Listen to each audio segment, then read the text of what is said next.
Me encanta cuando ya estamos haciendo esa plataforma lista para presentar. Hoy tenemos a Pato Galeano. Él es un profesional en el campo de la seguridad, inteligencia y gestión de riesgos. Es consultor, asesor de organismos públicos y privados, conferencista, docente, asesor de seguridad. Es importante analizar cuál es el origen de la violencia, ¿no? En dónde parte, ¿no? Muchas veces el origen de la violencia se debe, por ejemplo, a celos, ¿no? El origen de la violencia puede ser debido a falta de comunicación. Muchas veces, como tú mencionas, al no saber que se está haciendo violento. Claro. Por ejemplo, siempre pensamos que la violencia es solamente golpes y eso, pero por ejemplo la indiferencia es también un Me matas un tipo con de tu violencia, indiferencia. ¿no? Sí. También, por ejemplo, normalmente hay personas que no saben que están siendo violentos porque han crecido en un ambiente violento. Ajá, ¿cómo Es qué, decir, por ejemplo? en el que a lo mejor la mamá, el papá, porque, ojo, ¿no? Si bien es cierto, hay una mayor cantidad de agresores hombres, respecto a parejas también hay agresoras mujeres. Claro. Entonces, alguien que, por ejemplo, está acostumbrado a escuchar gritos de su madre a su padre o de su padre a su madre, ¿no? O escuchar epítetos, ¿no? Que descalifican, ¿no? Por ejemplo, que la esposa le dice al esposo, pareces el chavo, nada haces bien. Y entonces, cosas así, entonces la persona cree que eso es normal y cuando tiene una pareja, lo que hace es simplemente pues replicar lo que en su hábitat normal era normal, ¿no? Hay cosas como tontito y hasta le ponemos como que de forma cariñosa. No, Sí. no le dices tonto, pero le dices tontito. No le dices menso, pero le dices mensito. Y esas cosas como que nos dan chiste, pero que realmente estás diciendo cosas que son ofensivas, no que son algo como que diga, ay, qué orgulloso me siento de que me digan tontito.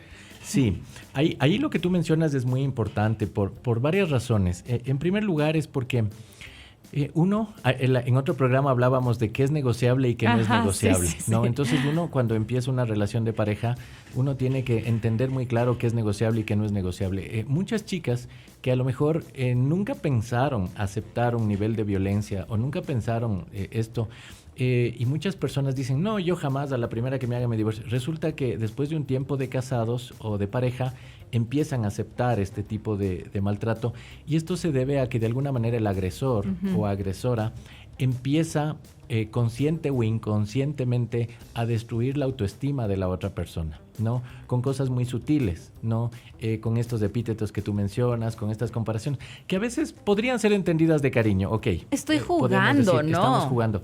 Pero cuando esto se vuelve repetitivo, cuando esto se vuelve, incluso muchas veces detrás de esto existe inseguridad, cada caso es diferente, no se puede generalizar, esto hay que analizar en forma puntual. Y con cada pareja. Con cada pareja, porque el mensaje a quienes nos escuchan es que, si bien es cierto, aquí en el programa vamos a dar parámetros generales, pero es importante de que cada pareja busque ayuda o busque ayuda profesional para afrontar estos temas.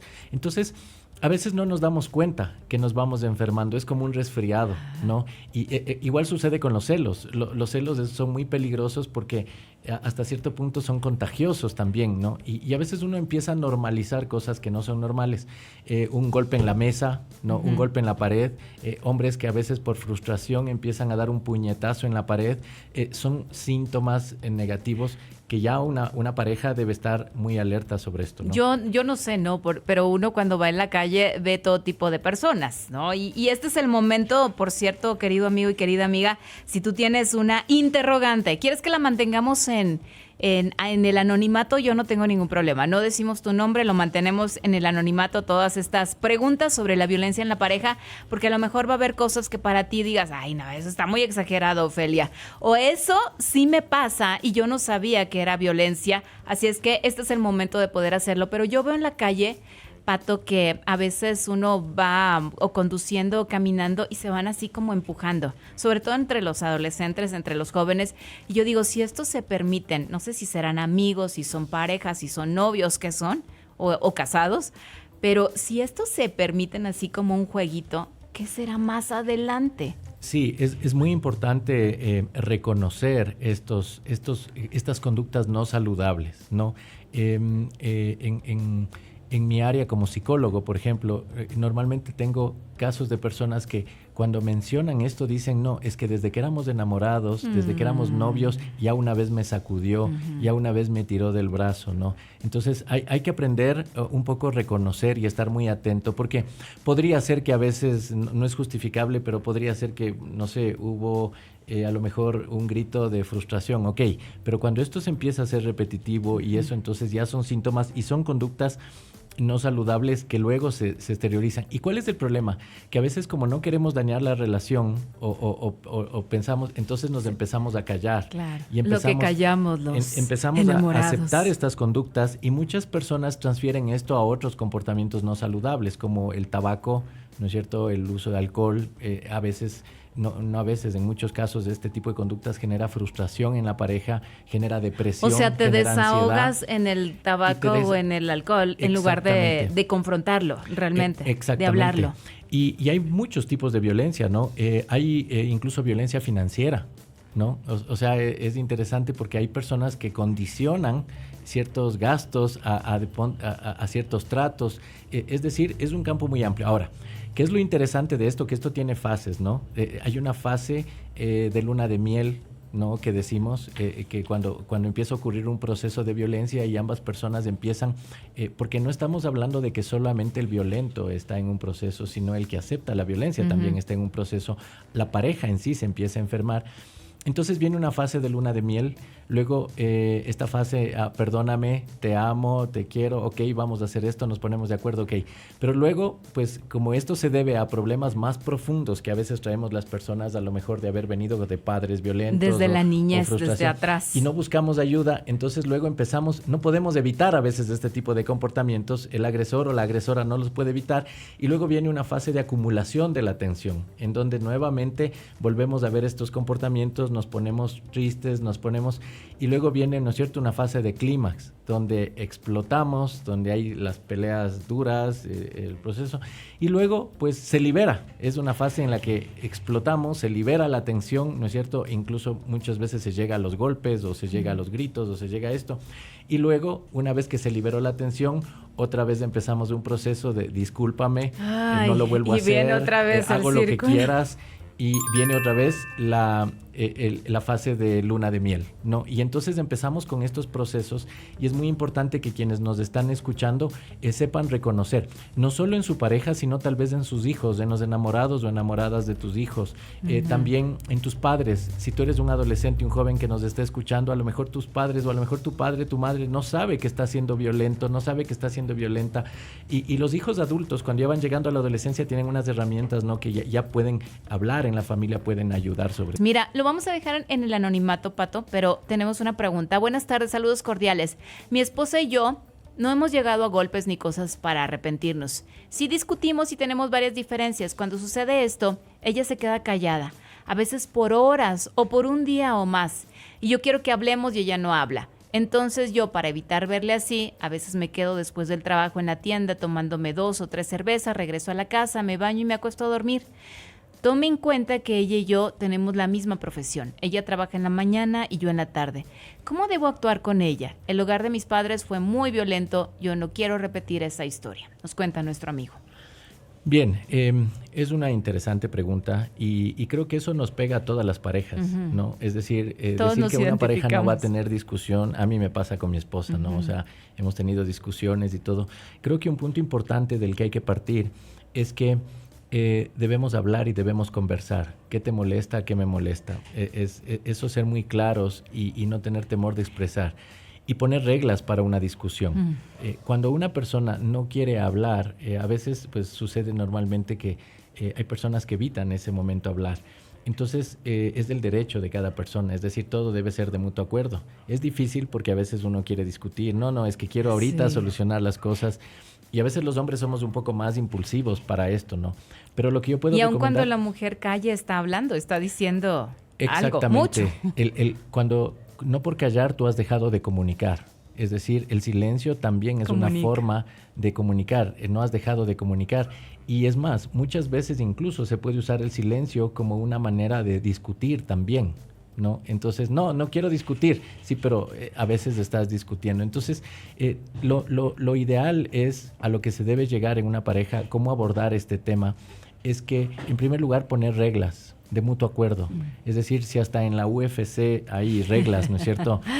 Para una pelea, claro, donde hay un árbitro o esto, son reglas de mutuo acuerdo. En una pareja debemos de poner reglas de cómo vamos a afrontar las discusiones. Ok, si no quiero discutir ahora, ok, vamos a hacer una pausa, luego hablamos, pero debe haber las reglas de mutuo acuerdo. Pausa comercial como aquí en radio.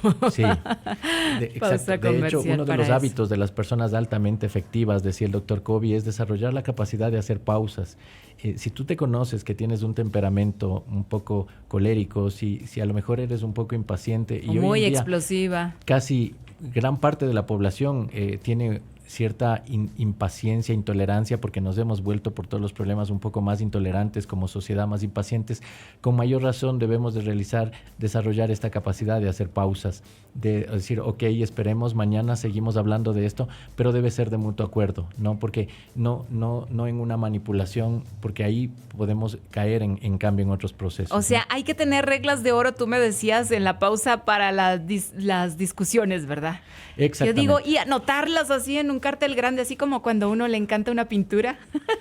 Sí. Esas tal vez tenerlas así, ¿no? De una manera muy, no sé si sutil o muy vista, para saber que en esta casa sí hay reglas para poder discutir y hacerlo bien. Sí, de hecho, aunque parece chistoso, ¿no? O aunque parece a lo mejor muy subjetivo, en realidad pues es bueno, cada pareja debe de ver su manera, si se pone recordatorios, no a lo mejor en el teléfono o te pones al lado del espejo, claro, pero es importante tener reglas de mutuo acuerdo, ¿no? Ya voy a hacer estos carteles yo también ahí en mi casa. Luego esas los podemos vender, Pato. Sí, con reglas. Esto no es fácil, pero es necesario, sí, porque no nos podemos dar ni cuenta el momento que nos vamos enfermando y empezamos a aceptar conductas o empezamos a caer en conductas. Tú decías algo muy importante, ¿cómo sé que estoy siendo a lo mejor violento con mis hijos? ¿O cómo sé que estoy siendo A veces no estamos conscientes de eso. Entonces, es muy importante trabajar en nuestra inteligencia emocional, ser capaces de reconocer nuestras propias emociones,